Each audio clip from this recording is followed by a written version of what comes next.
It's gonna take some time to realize. Pew, pew, pew.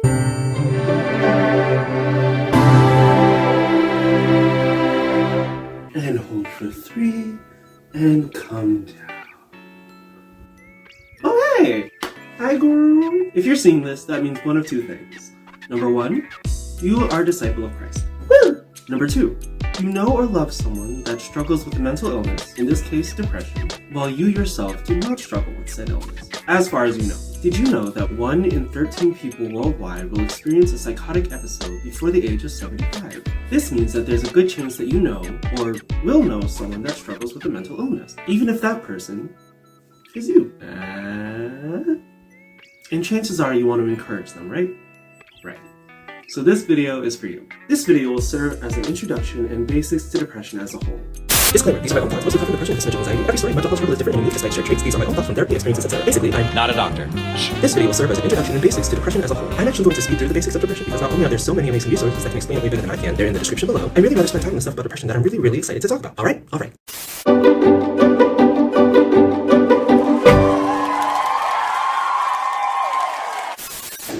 Hey everybody! Welcome to Learning Time with Ethereal. Today we are going to be talking about the science of depression. Thanks to advances in access to technology, as well as a rise in the bravery of sharing what it's like to experience depression to those who don't experience it, people tend to have more of a general understanding of what depression is. This is your brain.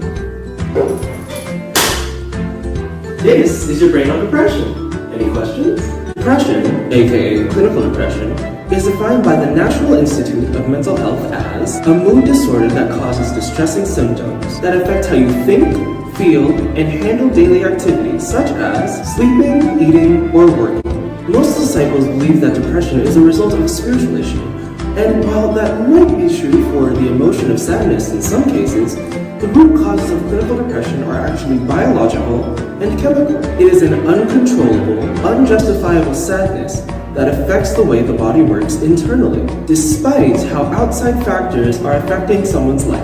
Because there are a lot of factors that lead to depression, and because depression affects each and every individual differently, finding an umbrella term for the root cause of depression has proven difficult. One of the theories, through scientific observation, is that depression is caused by the brain not producing enough of the chemical serotonin. Serotonin is a hormone in the body that stabilizes mood, feelings of well-being, and overall happiness.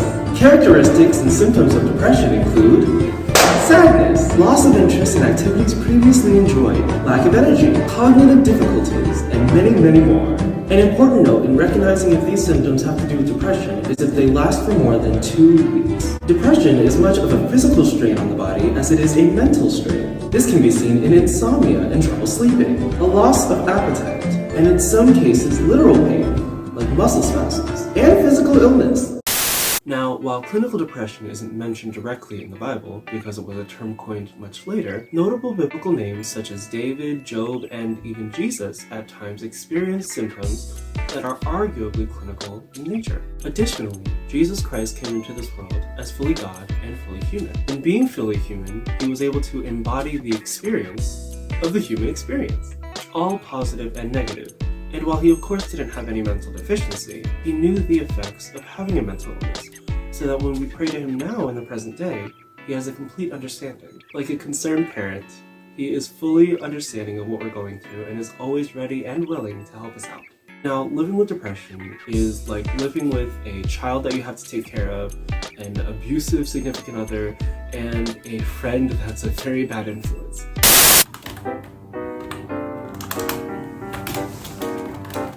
I want a burger. We don't eat burgers. I want a burger. We're vegetarian. And we're broke.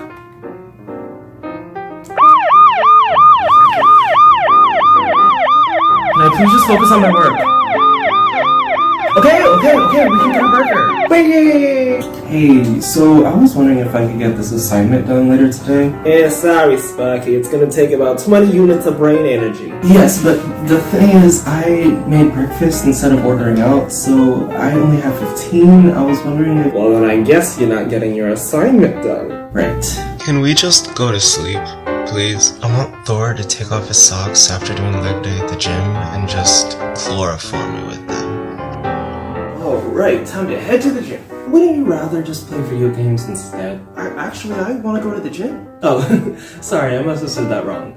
You would rather play video games instead. Oh, okay. It's really quiet in my brain today. Wait. Why is it quiet in my brain today? Dang it, depression! Depression affects all those afflicted by it in a different way. With time, you learn how depression affects you, your body, and your capabilities, which means understanding what kinds of handicaps you have. Handicaps include, but are not limited to, I'm sorry, but with my current school load, I can only be able to do 2 shifts this week or else I'll burn out. I think that might be too many courses for me. I don't think I'll be able to handle that position. I might need more time to finish this assignment. Would you be willing to work with me in regards to an extension? It's actually been rather difficult to be spiritually consistent. It's actually been rather difficult to be consistently exercising. It's actually been rather difficult to be consistent in my studies.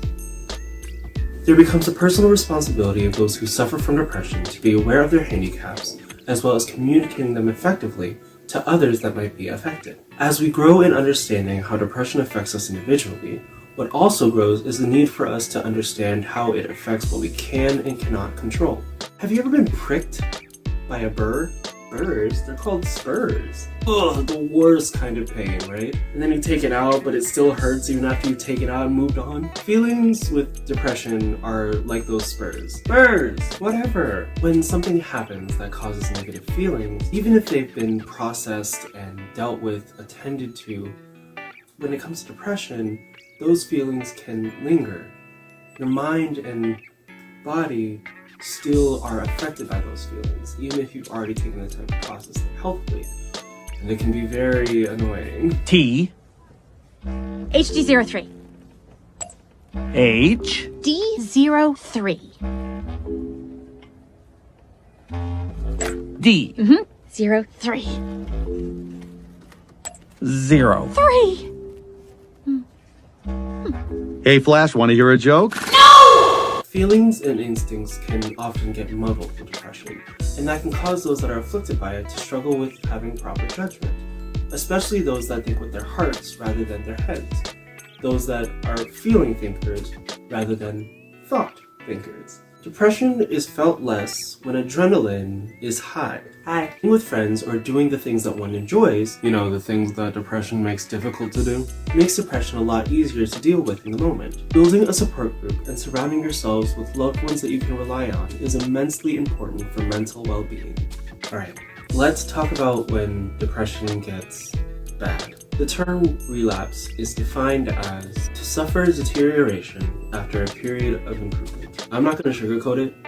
Relapses suck. You physically feel a 10-pound weight on you. You're unable to take care of yourself in any way. Some suffer muscle spasms, making them unable to move. You feel like you're drowning in self-isolation. Dirt and grime pile up because you don't have the energy to clean. You're unable to take care of yourself and anything that you have the responsibility of. Work is missed, assignments are missed. It's just awful. And it can lead to certain actions that can't be taken back, like self-harm or even suicide. Like depression itself, relapses are caused by a number of factors. They can be gradual, getting an increased workload, internalization of negative emotions rather than properly processing them, and sometimes, yes, taking self-care practices for granted. These actions, if not handled, slowly build up over time until the mind completely shuts down. They can be sudden, a loved one passing away, losing a job, having a moment of existential dread due to the literal state of the world right now. Sudden actions outside of our control can lead to a sudden relapse in our mental well-being, and can lead to a downward spiral. And other times, relapses can be caused by absolutely nothing. Like depression itself, the root causes can actually be a variety rather than a single factor. The tactics that people generally do during self-care, eating right, exercising, making sure they get a good enough sleep, act as a kind of insurance. So when negative feelings inevitably come, emphasis on inevitably, they have a good defense built up, so it's easier to handle. However, no matter how much of a defense is built up, eventually, every now and then, a relapse can still and will occur. The only true cure for a relapse is time, waiting for it to eventually pass. Yes, I said eventually. The absolute best thing about relapses, and possibly one of the only good things, is that they always end. They never last. And eventually light will start to shine in again. Bit by bit, we're able to bring ourselves out of the dark and turn our wailing into dancing. Think of someone going through a relapse as a building whose energy generator has been damaged, and they're now on emergency power. They don't have the energy to get every task done, so they have to focus on the essentials. And sometimes they're not even able to do that. It's going to take a long while for them to feel normal again, and it's going to lead to a heavy reliance on their support group to be with them until they get their power back up. Ending on a much lighter note, here are some common positive ways that depression is handled.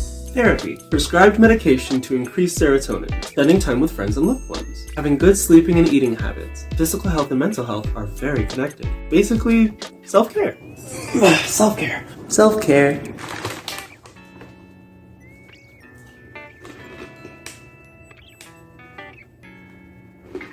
Self-care. Okay, I know that was a lot, which is why the test will be open book. Everyone make sure they bring their textbooks with them on Friday. Depression, like any illness, has a heavy importance on being understood, especially by those who don't experience it on the day-to-day. It's a lot to understand from the outside perspective, but I hope that this helped a little bit. There will be other videos coming soon about depression, as well as a lot of resources in the description below, so please check them out if you have the time. Hope to see you soon. Bye!